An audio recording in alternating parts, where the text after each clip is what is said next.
Bonjour. Pour ceux et celles peut-être qui n'auraient pas encore suivi les conférences de Gérald, mais je pense que la plupart d'entre vous est déjà bien au fait, quelques mots pour rappeler ce qu'est notre Université populaire de la rationalité et de l'esprit critique, UPREC. Elle est née à l'initiative de quelques chercheurs et chercheuses il y a plus de 5 ans, en juin 2020. Et à l'époque, les règles sanitaires interdisaient les réunions de plus de 10 personnes. Nous avons donc été un petit groupe à nous retrouver le 30 juin 2020 dans un café, le Sorbon, rue des Écoles, qui a aujourd'hui disparu. Se rencontrer alors en chair et en os après 2 mois de confinement était quelque chose qui nous a marqués. Et nous avions prévu au départ de tenir nos interventions dans des salles prêtées par la RATP. Donc c'était vraiment, ça correspond bien à l'esprit d'une université populaire. Et puis le durcissement des mesures sanitaires, confinement, enseignement à distance, couvre-feu, interdiction des rassemblements, n'a pas permis la mise en œuvre du projet. Et c'est finalement Gérald Bronner qui a relancé les choses alors qu'il, depuis lors, se retrouvait professeur ici. Et voilà que donc nous nous retrouvons après ce cycle ouvert par 5 de ces conférences, dont une le mois dernier. Nous nous retrouvons à 10 intervenants venant des disciplines les plus variées, avec certainement les démarches les plus différenciées, mais avec ce souci commun de défendre l'esprit critique, de défendre la raison humaine. Et nous aurons donc une diversité qui reflètera certainement cette pluralité d'approches. On peut dire que cette université est un projet horizontal. Il n'y a pas de hiérarchisation entre les intervenants. Nous n'avons pas cherché à savoir si nous partageons la même vision du monde. Et évidemment, personne ne saurait prétendre détenir à lui seul être dépositaire de l'esprit critique. Donc, à chacun de défendre la pensée critique selon sa démarche. Des différences apparaîtront sans doute entre nos approches. C'est une richesse. Elles ouvriront ce que Gérald nomme le champ des possibles et nourriront le débat. Je voudrais donc aujourd'hui remercier mes collègues qui ont initié, relancé ce projet, les services culturels de la Sorbonne qui l'accueillent et la Fondation Descartes qui le soutient, puisqu'il y a une phrase de Descartes ici, en quelque sorte, qu'on peut mettre en exergue de notre propos. Alors j'ai intitulé mon intervention « Pensée critique et vision du monde » et j'ajouterai « en défense de ce que l'on pourrait appeler le principe humanité ». En effet, une conception de la vie intellectuelle domine aujourd'hui l'espace public, une conception renforcée par l'effet des réseaux sociaux, des algorithmes. C'est l'idée d'un affrontement entre idéologie et vision du monde. Et cependant, il existe de longue date une toute autre ligne de pensée qui, depuis même l'exemple de Socrate, a pris le nom de philosophie. Nourrie par le doute, ce mode critique de pensée trouve son expression à l'époque moderne avec des auteurs notamment comme Montaigne, Descartes, Spinoza ou encore Pierre Bayle ou Pierre Baal. Ces philosophes ont su, face aux autorités théologiques et politiques, défendre l'humanité, la liberté et la tolérance. Aujourd'hui, nous pouvons dire que notre pensée critique doit faire face à un autre défi, celui de déjouer les visions du monde métapolitiques les plus radicales et leurs effets génocidaires, visions du monde qui ont conquis la planète avec des auteurs universellement reçus dans le champ philosophique et juridique comme Martin Heidegger ou Carl Schmitt, ou des idéologues comme, par exemple, Alexandre Dugin, lui-même disciple et lecteur de Heidegger et de Schmitt, dont il se réclame. C'est pourquoi j'ai proposé, dans le cadre de cette université, que l'on explore ensemble de façon concise ces 2 moments de l'esprit critique à l'époque moderne et à l'époque contemporaine. Alors j'ai pensé articuler le propos en 5 points. Tout d'abord, puisque j'ai prononcé le nom de Heidegger en question. En effet, C'est en raison de la sévérité de ma lecture critique de cet auteur national-socialiste, Martin Heidegger, qu'il m'a été proposé de rejoindre notre projet d'université populaire.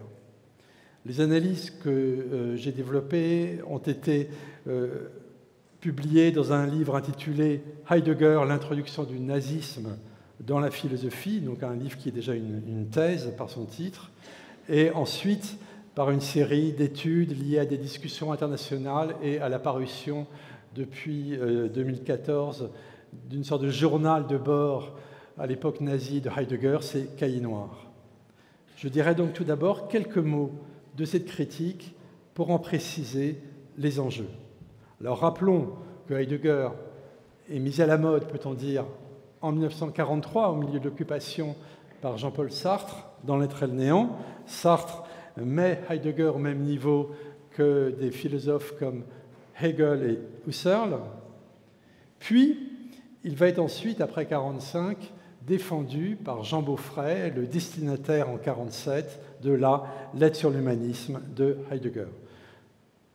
Pendant longtemps, Heidegger est ainsi reçu comme, l'expression est souvent employée, le plus grand philosophe du XXe siècle. Et les choses commencent à se fissurer un peu, notamment avec l'ouvrage d'un philosophe chilien, Victor Farias, Heidegger et le nazisme, 1987, qui déclenche une discussion mondiale. Farias rappelle des évidences, mais qui avait été oubliées, à savoir que Heidegger garde sa carte du parti jusqu'à la dissolution de la NSDAP le 8 mai 1945, qu'il assume cet engagement, puisque en 1953, il édite un cours où il parle de la vérité interne et grandeur du mouvement nazi, mais on considérait alors généralement que cet engagement concernait l'homme et non sa pensée.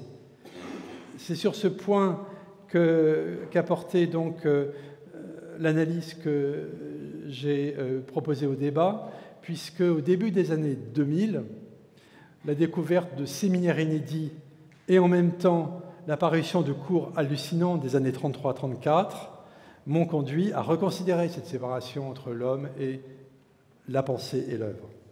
En effet, ces cours, ces séminaires montrent que cet engagement nazi, cette vision du monde qui porte Heidegger, mobilise le cœur même de sa pensée. Et j'en donnerai brièvement quelques exemples. Peut-être le plus fort, dans un cours de l'hiver 33-34, Heidegger exhorte ses étudiants à débusquer, je cite, « l'ennemi incrusté dans la racine la plus intime du peuple et, continue-t-il, d'initier l'assaut en se donnant pour but, sur le long terme, son extermination totale », en allemand « Völligen Vernichtung ». Donc cette injonction désigne assez clairement, évidemment, les adversaires politiques du pouvoir nazi, mais aussi et surtout incrustés dans la racine les Juifs assimilés depuis la Aufklärung, depuis les Lumières, dans le peuple allemand. L'antisémitisme de compétition de Heidegger, dont on sait maintenant qu'il apparaissait très tôt, dès 1916, dans une lettre à sa fiancée Elfriede, dans laquelle il opposait la race allemande et ce qu'il nommait la Verjudung, l'enjuivement de la culture. Cet antisémitisme de compétition cède place en janvier 1934 à ce que l'on peut nommer, sans exagérer vu les textes, un antisémitisme d'anéantissement, d'extermination. Alors, avec cet appel à l'anéantissement total de l'ennemi dans le contexte nazi, on peut aller jusqu'à parler d'une intentionnalité génocidaire dans cette pensée. Et c'est là où il faut voir que deux termes se corrèlent. À côté du terme de Vernichtung, anéantissement, un autre concept clé apparaît dans ses écrits, celui de vision du monde, Weltanschauung, terme forgé par Kant, repris par le philosophe allemand Dilthey, terme qui est ensuite capté et détourné par le nazisme. Hitler l'emploie couramment dans Mein Kampf. Et en 1925, l'année où paraît le premier volume de Mein Kampf, Heidegger intitule un cycle de conférences « Le combat actuel pour une vision du monde historique ». Puis, en 1929, lors de sa confrontation avec le philosophe Ernst Cassirer, une confrontation dans la station de sport d'hiver de Davos, rendue célèbre par le roman de Thomas Mann, La montagne magique. Il y avait tous les ans des entretiens pour la paix en Europe.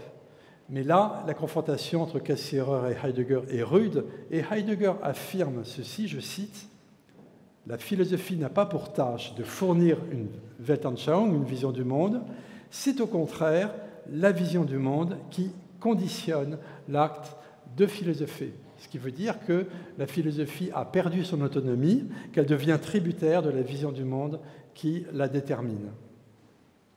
Quelle est cette vision du monde ? Avec l'arrivée de Hitler au pouvoir, Heidegger précise ce qu'il entend par ce terme. Dans le cours de philosophie déjà cité, qui a été publié dans les œuvres complètes en allemand en 2001, mais qui n'est toujours pas traduit en français, il est traduit en anglais, en italien, etc. En France, ces cours sont bloqués par les ayants droit. Heidegger enseigne à ses étudiants, je cite, que lorsque le Führer parle de la rééducation en direction de la vision du monde national-socialiste, cela signifie une transformation totale, un projet mondial sur le fondement duquel il éduque le peuple tout entier. Et cette éducation, dans le même cours, on s'aperçoit qu'elle a pour but de se donner, sur le long terme, comme objectif, l'anéantissement total de l'ennemi. C'est donc un peuple qui exclut désormais ce que les nazis nomment les non-ariens.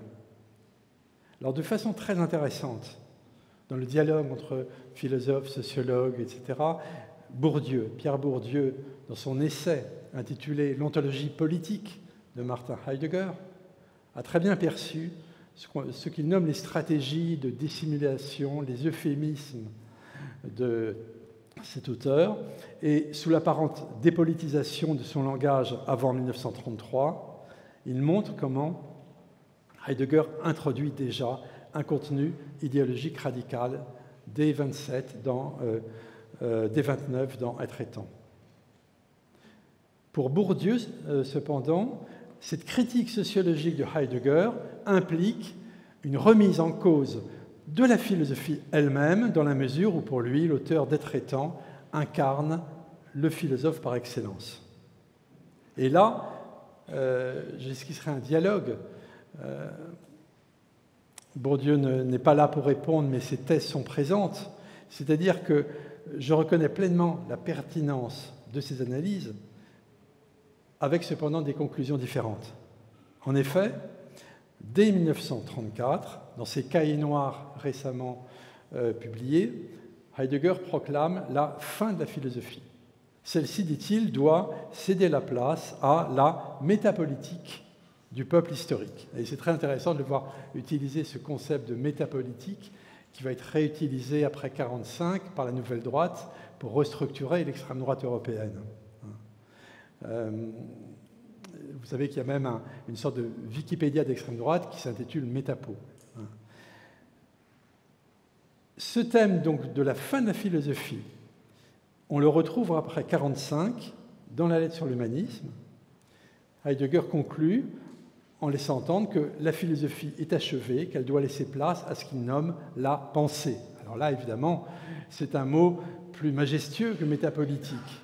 Mais c'est une pensée qui n'est plus ni raison, ni bien sûr philosophie.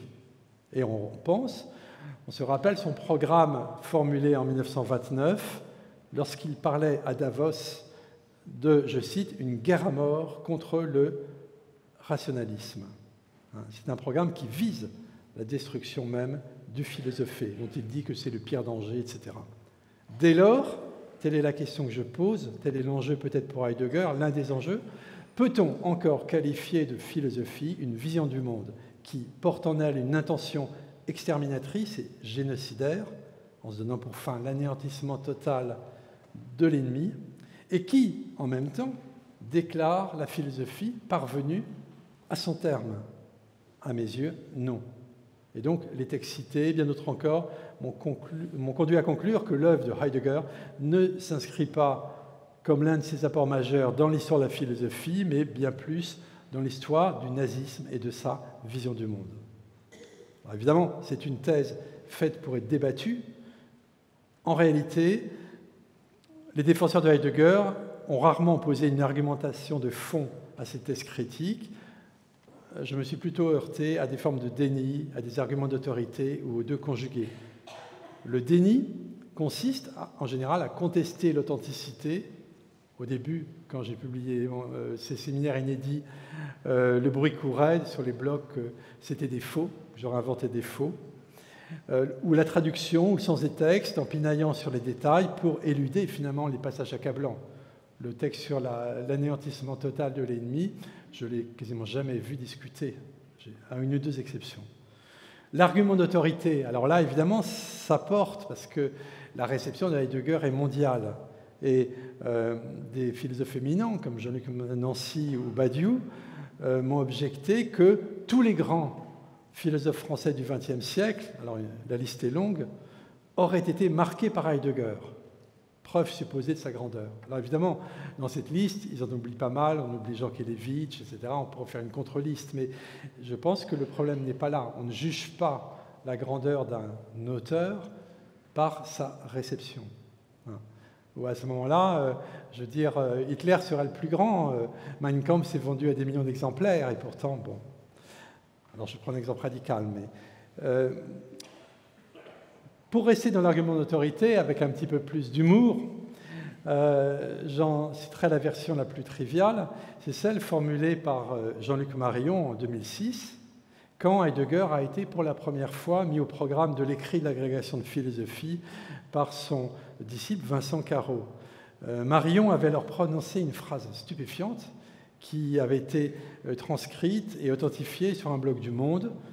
La réponse de l'institution au livre d'Emmanuel Faye, c'est Heidegger au programme de l'agrégation. Donc c'était, d'une certaine manière, instrumentaliser l'institution, c'était en quelque sorte aussi prendre en otage les étudiants, puisqu'un concours d'enseignement n'est certes pas le lieu où exercer sans risque son esprit critique. De toute façon, ces objections, ces déclarations ne répondent pas, à mon sens, à la question de fond. Une vision du monde explicitement exterminatrice peut-elle être tenue pour une philosophie? Et donc, je rejoins Bourdieu sur un point important. Le succès persistant de l'heidegerianisme interroge l'état du champ philosophique au XXe siècle et, dans une certaine mesure, aujourd'hui encore. Comment cette pensée a-t-elle pu s'imposer malgré sa radicalité, malgré son nazisme affiché? La différence, effectivement, avec Bourdieu, c'est que je fais une distinction entre philosophie, ce qu'elle est en droit dans sa défense de l'humanité, et champ philosophique, qui comprend effectivement tous ceux qui, par leur profession ou leurs études, enseignent, étudient la philosophie. D'où une série de questions. Comment cette pensée a-t-elle pu s'imposer malgré la radicalité de son nazisme affiché? Comment expliquer une telle perte de discernement et du sens critique? Est-ce que ces égarements ne reflètent pas, dans le miroir grossissant du champ philosophique, quelque chose de la situation actuelle où se trouverait la conscience humaine? Donc des questions devenues nécessaires. Pour amorcer aujourd'hui une réponse, je propose de prendre un peu de recul et d'interroger la plus longue durée, d'examiner brièvement le sens accordé aux mots « raison » et « critique » à l'orée de l'époque moderne. Car évidemment, nous pensons avec des mots, ces mots ont une histoire, la sémantique même de nos concepts évolue. Il faut donc retrouver cette trajectoire de pensée, ces jalons. La pensée humaine connaît des points d'arrêt, des avancées, des régressions, des remises en question et des controverses, toutes indispensables à nos prises de conscience. Alors j'en viens maintenant donc au deuxième point que j'intitulerai « Polysémie du mot « raison ». Ce n'est pas sans fondement que le XVIIe siècle a été considéré comme le siècle de la raison. On connaît le titre du livre le plus célèbre de Descartes, « Discours de la méthode pour bien conduire sa raison et chercher la vérité dans les sciences », paru en 1937 à Amsterdam, sans nom d'auteur. Avec Descartes, la raison est définie comme puissance de bien juger, de distinguer le vrai d'avec le faux. Cette raison est donc avant tout discernement et jugement. C'est déjà un point important. Elle est aussi bien sûr déduction et raisonnement, mais ces actions de la pensée sont pour lui secondes. La raison est d'abord discernement. Comme telle, elle appartient à tout être humain, ce qui ne signifie pas que chacun de nous en fasse nécessairement et toujours bon usage. Il faut pour cela faire preuve de méthode, et la question centrale devient comment user correctement de notre raison.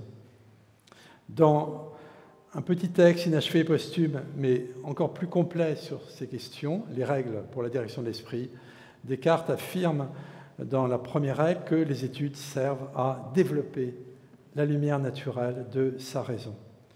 Et donc les sciences ne sont pas pour lui un domaine d'autorité, mais un lieu de recherche. Je pourrais détailler d'autres textes, mais je n'approfondis pas plus ce point. Remarquons donc que l'esprit cartésien diffère de la mentalité qui prévaudrait lorsque la rationalité scientifique sera présentée par des politiques, par exemple, comme devant faire autorité, comme si elle était destinée à faire taire l'esprit critique quand il devrait s'agir de l'éclairer. Après Descartes, cette conception de la raison rapportée au discernement de la pensée et au jugement est en réalité loin d'être acceptée. Et c'est là où l'expression « siècle de la raison » pour le XVIIe se fissure un peu. Au XVIIe, la raison n'est pas univoque, elle est polysémique.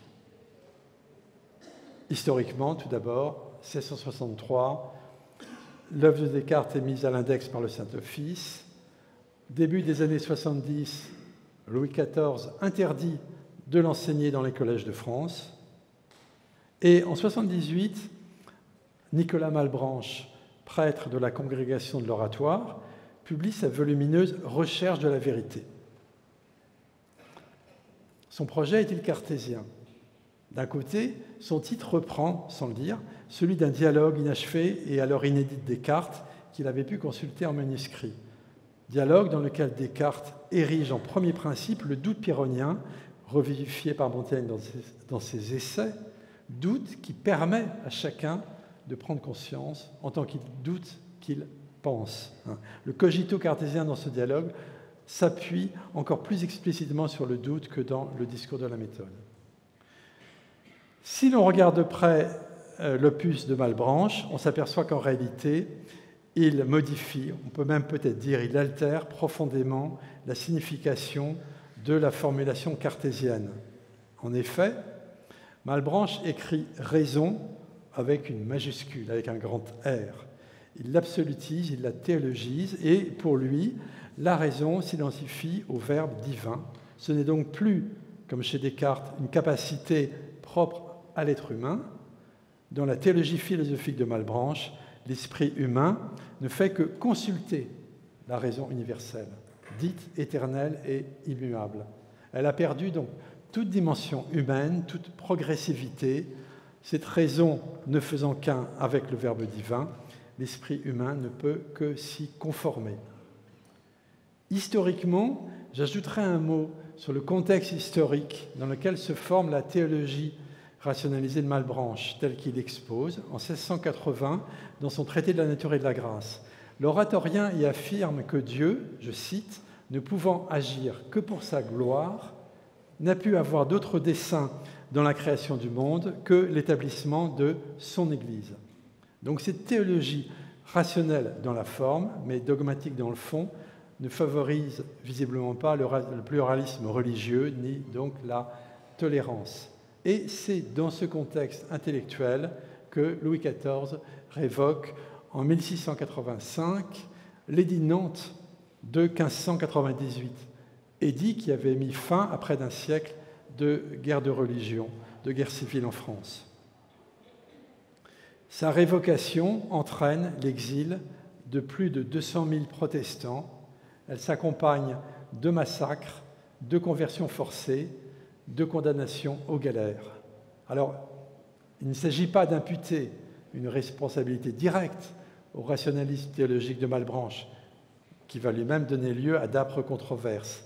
Mais il existe une certaine corrélation historique entre son théocentrisme et la politique absolutiste du roi Soleil, puisque en assimilant la raison à un ordre de vérité auquel obéir, la doctrine malbranchiste apparaît bien en phase avec la vision théologico-politique dominante en France, faite de soumission à un ordre absolutisé. Donc on voit à quel point il y a un écartèlement dans la notion même de raison au cœur du siècle de la raison. Cet épisode catastrophique de 1645, dont les conséquences humaines, sociales, culturelles furent considérables, nous met donc en garde contre un danger. Si la raison est mise du côté de l'autorité, qu'elle soit théologique ou politique, si elle n'est pas défendue par l'argumentation et le débat, elle perd sa qualité de discernement critique. Raison et autorité sont en ce sens antinomiques. Pour être bien utilisée, puisqu'on parlait de bon usage, la raison humaine a besoin d'accepter l'aiguillon du doute, elle a besoin de s'appuyer sur la critique argumentée, de s'appuyer toujours sur le libre débat. Puisque nous parlons de critique, j'en viens au troisième point, à savoir la formation et la raison d'être de la pensée critique. La critique moderne, l'usage du terme, s'est principalement constitué au XVIIe siècle, toujours, avec les lectures historico-philologiques de la Bible. Spinoza, dans son traité théologico-politique de 1670, met en évidence les variantes du texte sacré, les problèmes de traduction, les modifications, les réécritures. Et après lui, Richard Simon poursuit à sa façon ses tâches en publiant en 1974 l'histoire critique du Vieux Testament, qui autorise en quelque sorte le terme. Les travaux de ces deux auteurs montrent qu'un examen historique et critique des textes est toujours indispensable, même lorsque considérés comme sacrés, comme représentant la parole de Dieu, ces textes font autorité. On ne peut pas s'exempter de cette critique historico-philologique, qui pose évidemment des problèmes considérables dans l'argumentation également, dans les conclusions qu'on en tire, des problèmes pour notre raison. Surtout, l'enjeu du livre de Spinoza, qui va beaucoup plus loin que Richard Simon sur ce plan évidemment, l'enjeu du traité théologico-politique est beaucoup plus large que la seule interprétation des Écritures. Spinoza défend explicitement la liberté philosophique et la liberté de penser, et il revendique une séparation radicale entre philosophie et foi d'une audace inouïe pour son époque. À la fin du siècle, Pierre Bell, qui s'est nourri lui-même du doute de Montaigne et de Descartes, qui a certainement lu Spinoza, mais qui ne peut pas le citer, reprend quelque chose de ce combat. Le frère de Pierre Bell, Jacob, ministre protestant, est mort en prison dans le sud de la France pour avoir refusé d'abjurer sa foi.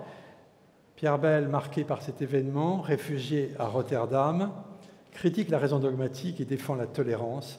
Dans son dictionnaire historique et critique de 1697 et dans ses autres écrits, il formule une défense de la liberté de conscience qui annonce le combat des philosophes des Lumières, et ses pensées diverses sur la comète de 1682, qui sont écrites à un docteur de Sorbonne, constituent bien l'un des premiers plaidoyers pour la tolérance et la liberté d'expression. Alors là, on peut un peu s'arrêter, on peut vraiment se dire que le fait que la raison critique soit aujourd'hui défendue ici, en Sorbonne, autrefois siège de la faculté de théologie, gardienne de l'orthodoxie religieuse, montre que le combat intellectuel et politique des philosophes pour la liberté de pensée et d'expression n'aura pas été vain. Est-ce pour autant que ce combat est terminé? Il prend en réalité aujourd'hui de nouvelles formes. Comme je l'ai dit tout à l'heure, il ne s'agit plus seulement de lutter pour la tolérance religieuse, pour la liberté de conscience, bien que ce combat soit loin d'être achevé dans de nombreux pays. Il s'agit aussi d'entreprendre la critique des visions du monde et des idéologies qui déshumanisent l'adversaire et préparent, rendent possible les génocides. Et donc j'en viens de manière plus contemporaine à problématiser ce que j'appellerais la défense de l'humanité face au génocide. Nous savons tous que le XXe siècle est reconnu comme un siècle de génocide. L'extermination entre 1904 et 1908 des Héréros et des Namas par l'Allemagne en Namibie, celle des Arméniens par les jeunes Turcs entre 1915 et 1923, la destruction des Juifs d'Europe par les nazis entre 1941 et 1945, le génocide des Tutsis au Rwanda d'avril à juillet 1994. Et cette énumération n'est pas exhaustive. Or, à chaque entreprise de destruction humaine correspond une forme de négationnisme. Celui de la Shoah, c'est bien connu, s'est cristallisé autour de la négation, notamment par Robert Faurisson, de l'existence des chambres à gaz. Et à ce propos, on peut relever une curieuse convergence. En 1978, Jean Beaufray, l'introducteur, le défenseur de Heidegger en France, qui fut lui-même en Cagne le professeur de Faurisson, lui adresse 2 lettres où il exprime son plein accord avec ses thèses négationnistes. Il explique « Je suis arrivé aux mêmes conclusions que vous ».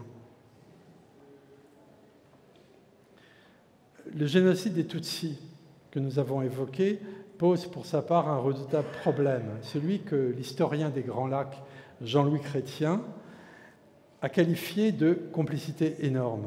Et de fait, le pays des droits de l'homme, la France, ou plutôt ses responsables politiques durant les années 1990-1994, portent une responsabilité écrasante dans cet événement. La France, en effet, a vu sa présidence et son gouvernement soutenir politiquement et militairement le gouvernement génocidaire au Rwanda au printemps 1994. En juillet, les forces génocidaires ont été ensuite exfiltrées au Congo sans être désarmées, ni pour leurs principaux responsables arrêtés, alors même qu'ils étaient identifiés. On a maintenant les télégrammes entre pouvoir militaire, pouvoir politique. Tout cela est aujourd'hui documenté. Et cette complaisance est l'une des causes des guerres civiles qui, aujourd'hui encore, ravagent le Nord Kivu, l'est du Congo.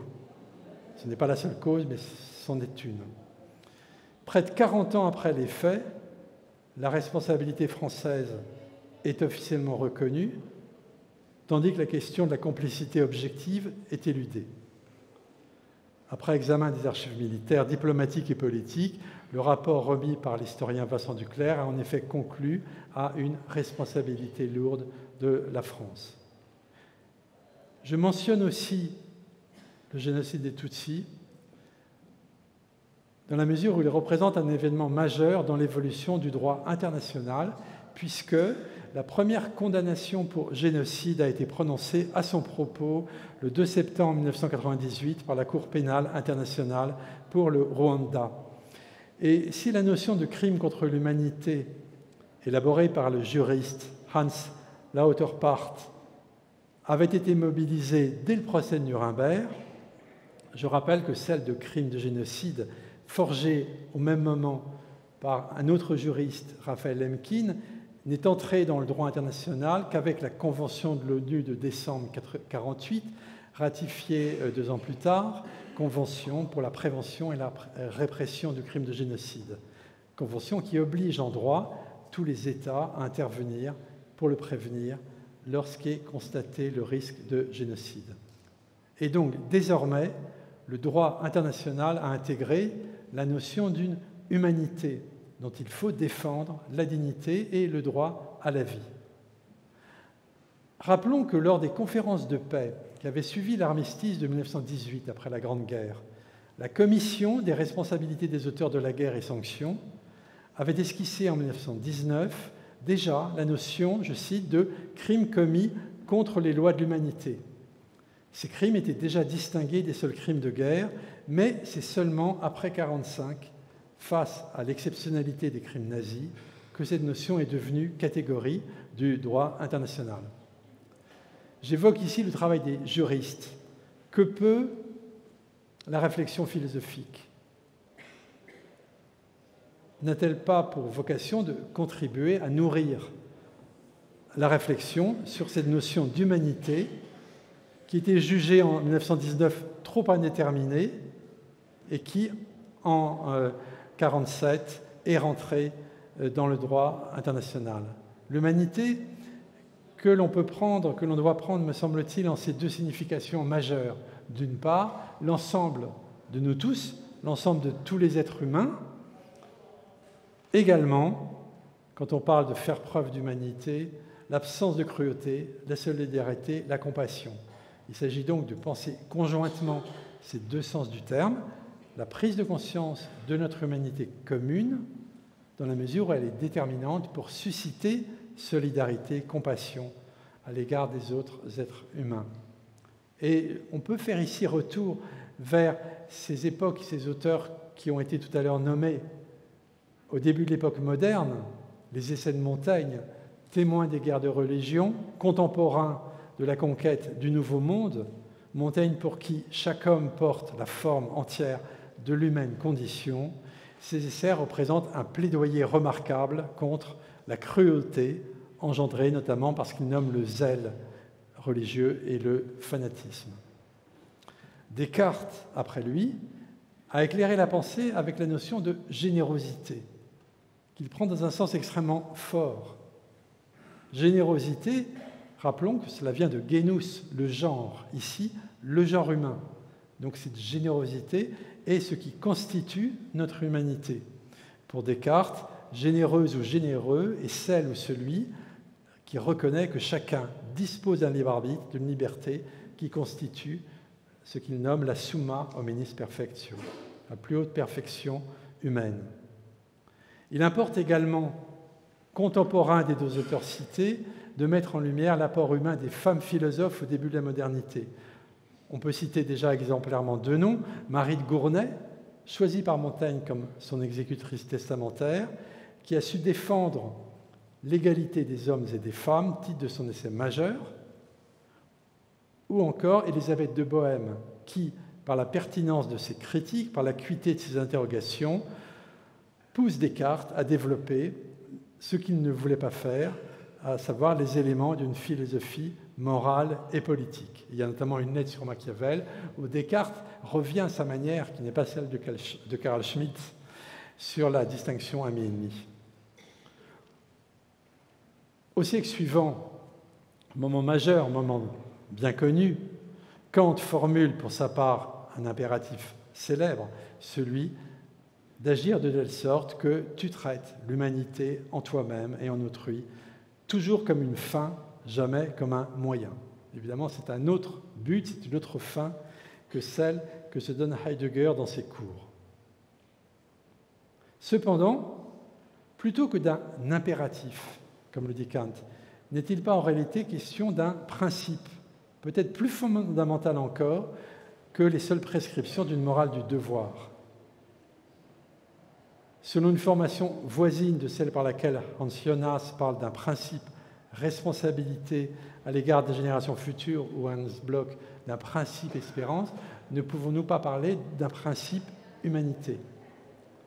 En effet, l'humanité est fin parce qu'elle est principe, et ce principe humanité est un principe de reconnaissance.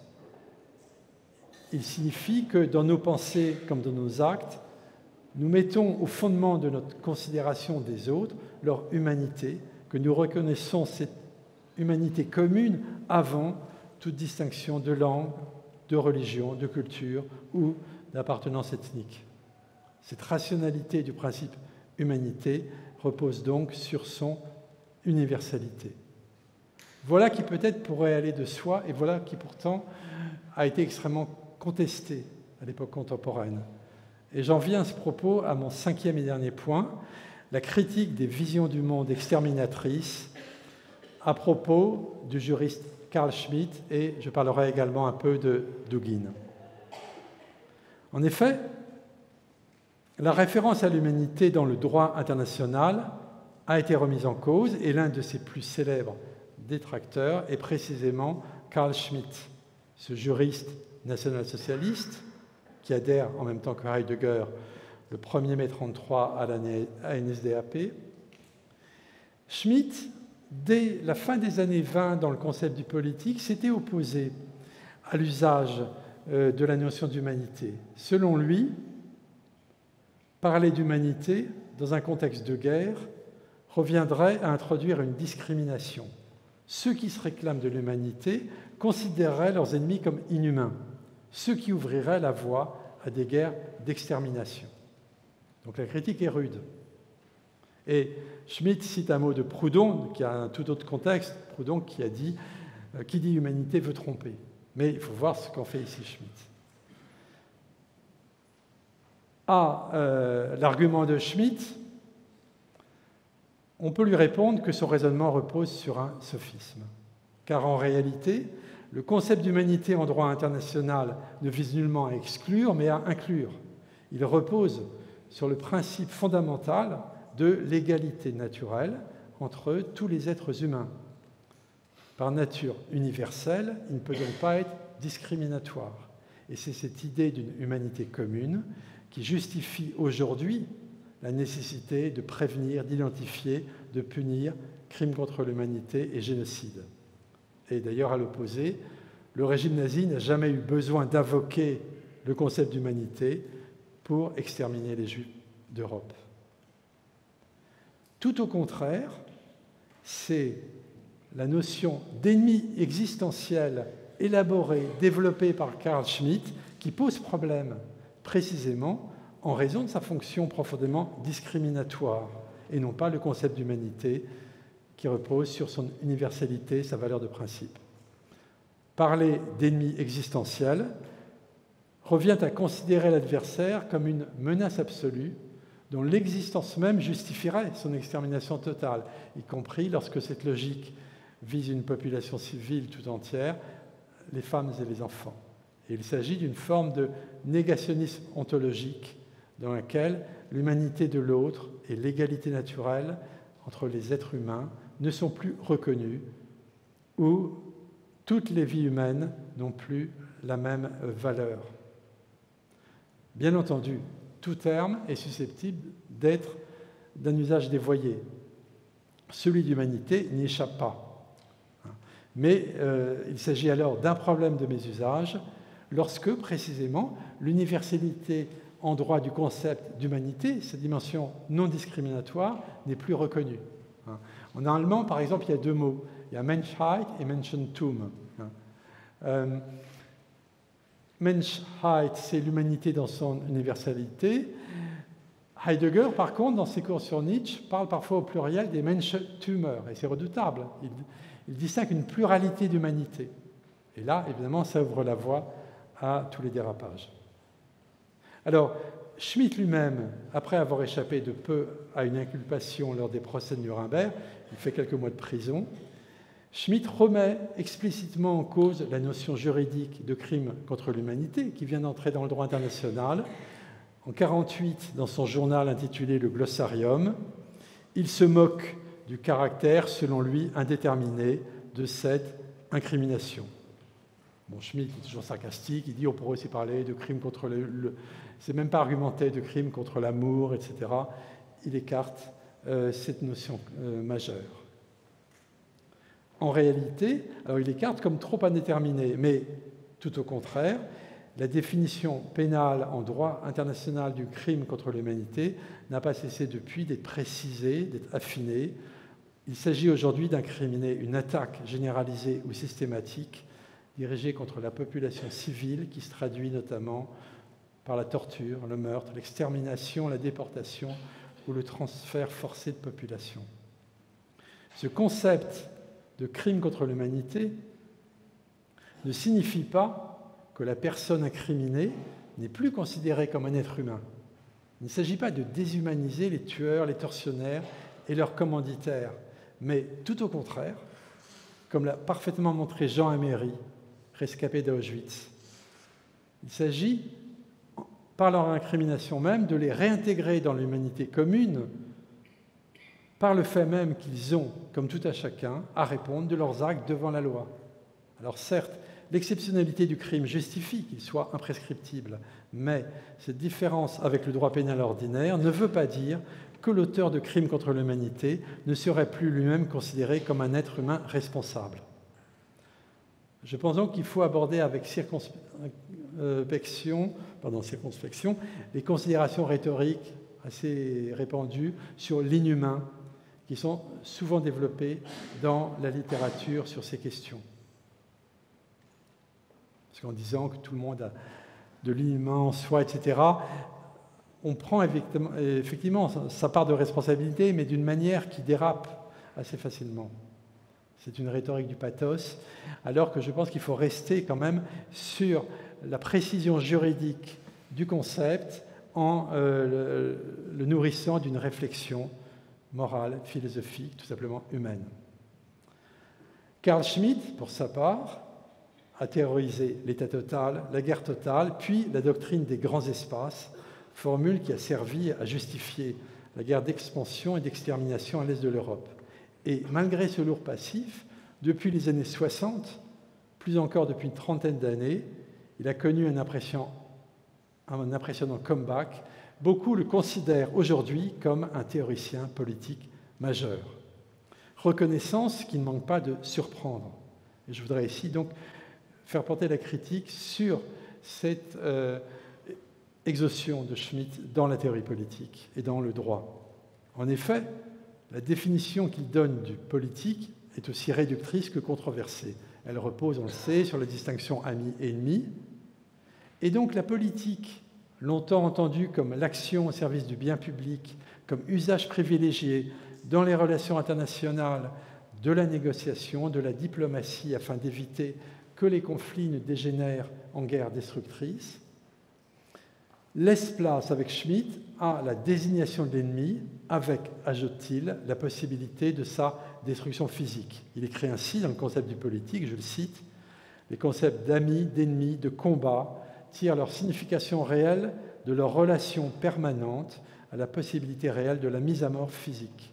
La guerre naît de l'hostilité, celle-ci étant la négation existentielle d'un autre être. » Donc, que la guerre mette en jeu des adversaires, certes, qu'il y ait effectivement des victimes, oui, mais parler de négation existentielle, c'est avoir évidemment franchi un pas et passer dans un degré tout autre de déshumanisation. Cette pensée donc schmittienne, centrée sur la guerre, sur l'idée de l'ennemi existentiel, formule aujourd'hui souvent répétée, implique que cet ennemi doit, par définition, être détruit totalement. Et en outre, dans la troisième édition de 1933 du concept du politique, c'est assez curieux, d'ailleurs, c'est l'édition qu'on trouve annotée par Hannah Arendt dans sa bibliothèque. Cette édition qui n'est jamais citée, qui n'a pas été rééditée, qui a été publiée chez un éditeur nazi, l'ennemi auparavant défini par Schmitt dans ses textes comme étranger, est désormais explicitement désigné comme étant d'une autre race, Anders Geertoter. Affirmation évidemment clé que les disciples de Schmitt passent sous silence.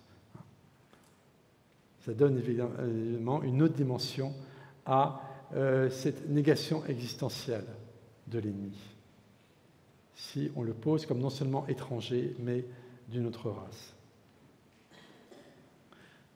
On peut donc dire que de même que Heidegger a travaillé à détruire raison critique et philosophie, Schmitt a contribué à détruire le droit. Dans ses écrits de 1933, comme État, mouvement, peuple, il fait l'éloge de la pensée juridique hitlérienne et nazie, et pourtant, celle-ci n'a produit aucune constitution. Hitler a suspendu la constitution de Weimar sans en promulguer de nouvelles.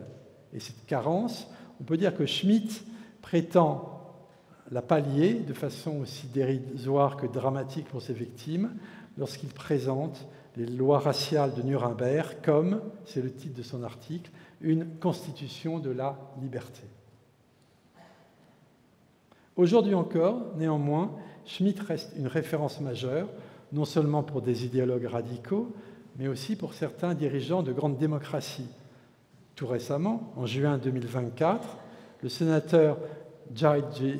Vance, candidat à la vice-présidence des États-Unis, formé à la Yale Law School, se réfère positivement à Schmitt dans un entretien au New York Times.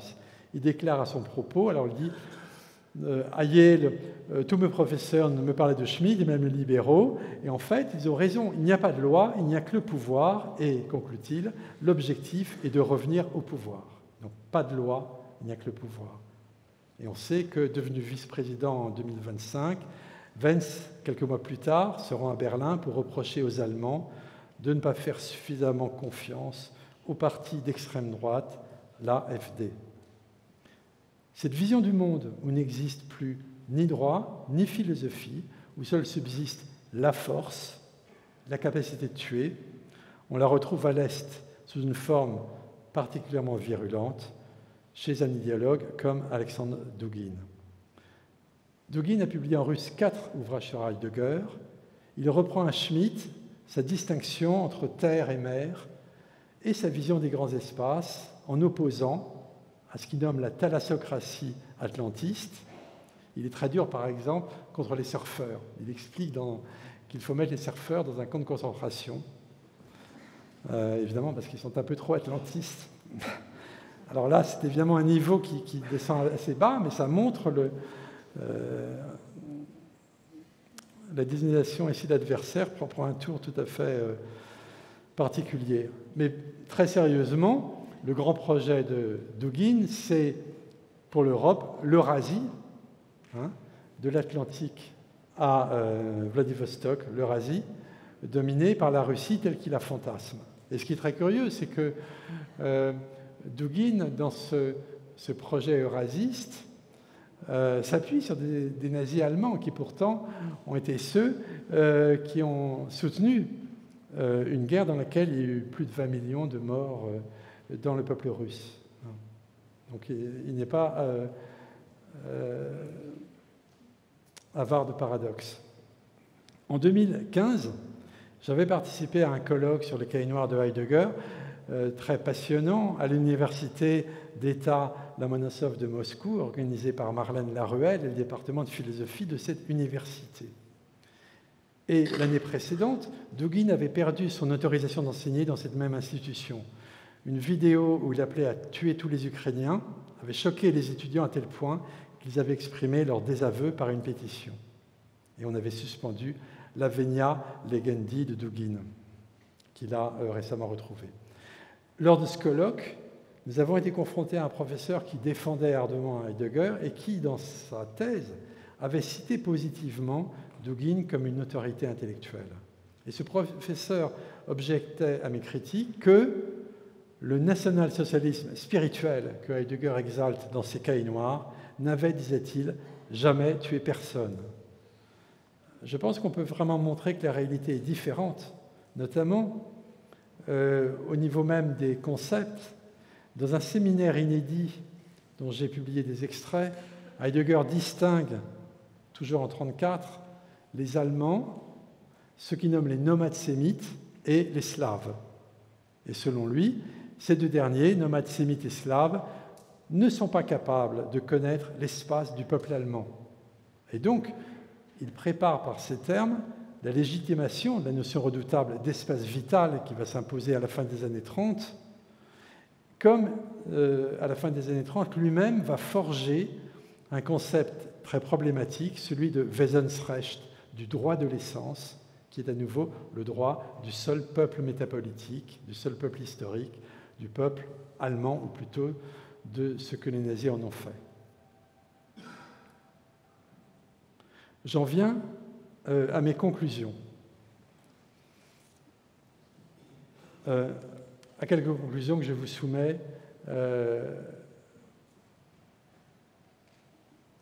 Je dirais qu'aujourd'hui, la tâche de la raison critique est quand même avant tout de défendre la liberté de penser, la liberté d'expression, la liberté de conscience, qui sont au fondement de toutes les autres.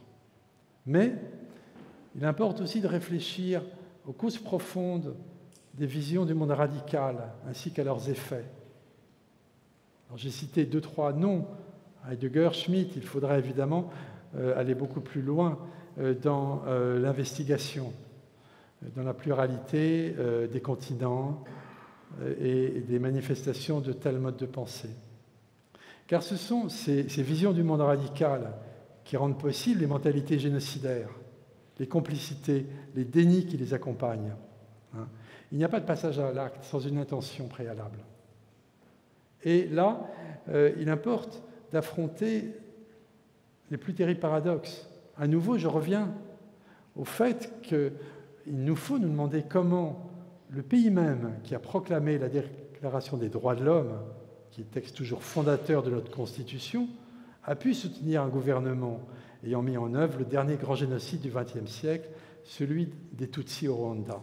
Et là, la critique, pour un citoyen français, se fait autocritique. 30 ans après les faits, certains responsables sont enfin jugés en France. Et par ailleurs, en 2024, une condamnation en première instance pour contestation de crimes contre l'humanité à propos précisément du génocide des Tutsis a été prononcée au tribunal de Paris. Donc ce sont des avancées de la jurisprudence. J'avais suivi l'ensemble du procès, j'ai publié une petite tribune à ce sujet. Il est très important de toujours écouter et analyser les discours révisionnistes et négationnistes pour mieux comprendre l'intentionnalité qui est ici prise à rebours, en quelque sorte. Je demande tout de même s'il ne faut pas aujourd'hui porter plus loin l'interrogation et la critique, se demander qu'est-ce qui, dans la Constitution et dans le système politique français actuel, a contribué à rendre possible un tel soutien à un gouvernement génocidaire. La comparaison avec la Belgique est assez éclairante parce que dans les années 90-94, la Belgique était historiquement le pays qui était presque en charge militairement, politiquement du Rwanda. Face au risque de radicalisation, s'en dégage. Le gouvernement belge s'en dégage politiquement et militairement.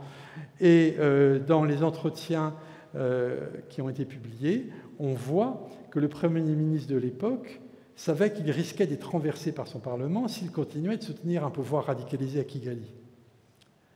En France, par nos institutions mêmes, la situation est différente. Considérée comme relevant du domaine régalien, on sait que la politique étrangère et la guerre procèdent en premier lieu du pouvoir présidentiel, de son secrétaire général, de son état-major particulier. Aucun garde-fou parlementaire n'existe à court terme. Une opération extérieure, c'est le terme militaire, décidée par une présidence, n'ayant été confirmée par le Parlement qu'au-delà de 4 mois. Aujourd'hui, 4 mois, c'est une éternité. Et donc, au printemps 1994, la présidence française a pu décider de soutenir un gouvernement accomplissant un génocide sans avoir à répondre de ses décisions devant les élus. Situation tragique lorsque l'on sait en outre que Mitterrand, selon ses propos rapportés de sources non démenties, considérait, je cite, que dans ces pays-là, un génocide n'est pas trop important. Il faudrait donc peut-être tirer les conséquences institutionnelles de cet état de fait, peut-être dans les situations nouvelles où nous sommes aujourd'hui. La question ne concerne donc pas seulement les poursuites judiciaires qui relèvent des victimes et de leurs associations, elle touche aussi à la question de la réforme de nos institutions politiques.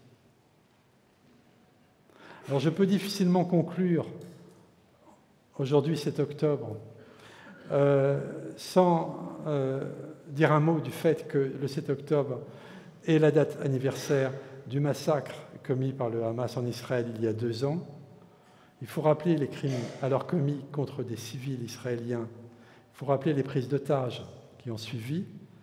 Je pense qu'il importe de toujours redire à quel point elles sont indéfendables, comme l'est l'intention de détruire l'État israélien, qui est toujours inscrite dans la charte du Hamas, quoique cette question est en discussion puisqu'il y a eu certaines révisions. Et bien sûr, l'actualité remet les choses entièrement sur le tapis. Cependant, c'est aujourd'hui la population civile palestinienne dont les infrastructures vitales, santé, éducation, habitat, terres agricoles, sont anéanties, ainsi que son patrimoine culturel, ses bibliothèques, sa mémoire. C'est donc cette population qui subit depuis 2 ans bombardements, déplacements forcés, famine. Et l'UNICEF comptait en mai dernier plus de 50 000 enfants palestiniens morts, mutilés ou blessés. La ville de Gaza vient d'être vidée de force de la plupart de ses habitants par la dernière offensive de l'armée israélienne et récemment proposé un plan de reconstruction de Gaza après sa destruction a été cyniquement présenté par un ministre du gouvernement israélien comme, je cite, une mine d'or immobilière, alors qu'elle exclut, selon lui, l'essentiel de sa population. Et ce programme d'une Riviera au Moyen-Orient va au-delà du nettoyage ethnique, puisqu'aucun pays n'est disposé à accueillir la population palestinienne dont les conditions minimales de survie sont aujourd'hui détruites. Quant à la Gaza Humanitarian Foundation, créée au printemps dernier et qui porte si mal son nom, elle s'est révélée une machine à tuer. Le 26 janvier 2024, la Cour internationale de justice a mis en garde contre le risque plausible, c'est le terme, de génocide à Gaza. La procédure se poursuit en attendant la contre-rapport que devra fournir en janvier prochain le gouvernement israélien. Le 16 septembre 2025, une enquête de l'ONU présentée par l'ancienne présidente du tribunal pénal international pour le Rwanda a conclu à la réalité d'un génocide en cours. Des historiens israéliens, des ONG israéliennes reconnues se sont prononcés auparavant dans le même sens. Et pourtant, nombreuses sont les voix qui, à des fins d'intimidation, de discrédit, tentent d'assimiler toute critique de la politique du gouvernement israélien actuel à une propagande antisémite. Et il apparaît, tout au contraire, c'est un point central, que la façon la plus sérieuse de combattre sur le long terme l'inquiétante remontée de l'antisémitisme n'est-elle pas aujourd'hui de relayer les voix critiques qui se font entendre dans la société civile israélienne, ce que je me suis efforcé de faire à ma mesure dans 2 courtes tribunes récemment publiées. En bref, la responsabilité du philosophe et celle du jugement critique de chacun ne sont pas de statuer à la place des institutions judiciaires internationales. Je n'ai donc fait que relater ce qui est dans l'espace public, mais cette responsabilité est de défendre la légitimité du droit international, de défendre la référence à notre humanité commune qui fonde ce droit. Principe aujourd'hui attaqué, bafoué, lorsque sont remises en cause les institutions chargées de les défendre, CIJ, CPI. Nous sommes en outre entrés dans une époque de remilitarisation massive des rapports entre les États, mais aussi entre les communautés religieuses et ethniques. Une époque où les campagnes militaires et paramilitaires et l'usage généralisé de drones ciblant les populations civiles, par exemple en Ukraine, au Soudan, au Niger actuellement, où elles apparaissent comme autant de terrains d'expérimentation. On le voit explicitement chez certains experts militaires dans leurs analyses, terrain d'expérimentation où se joue la préparation de formes de guerre face auxquelles, évidemment, aucune population civile ne peut se sentir à l'abri.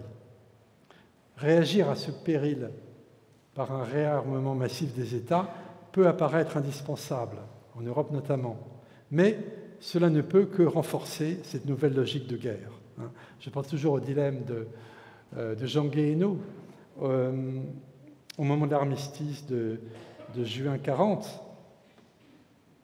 Il disait un peuple, l'humanité n'est pas faite pour la guerre, elle n'est pas non plus faite pour la servitude. C'est toujours ce dilemme.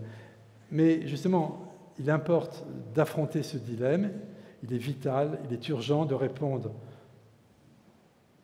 à ces situations par de nouvelles prises de conscience individuelles et collectives qui, notamment, récusent la notion potentiellement génocidaire d'ennemi existentiel. Ce n'est pas le concept d'humanité qui est à écarter, c'est bien cette notion d'ennemi existentiel. Face à ces différentes menaces, plusieurs recours demeurent. Le premier consiste dans la défense du droit international, ultime protection de l'humanité dans les conflits en cours et à venir.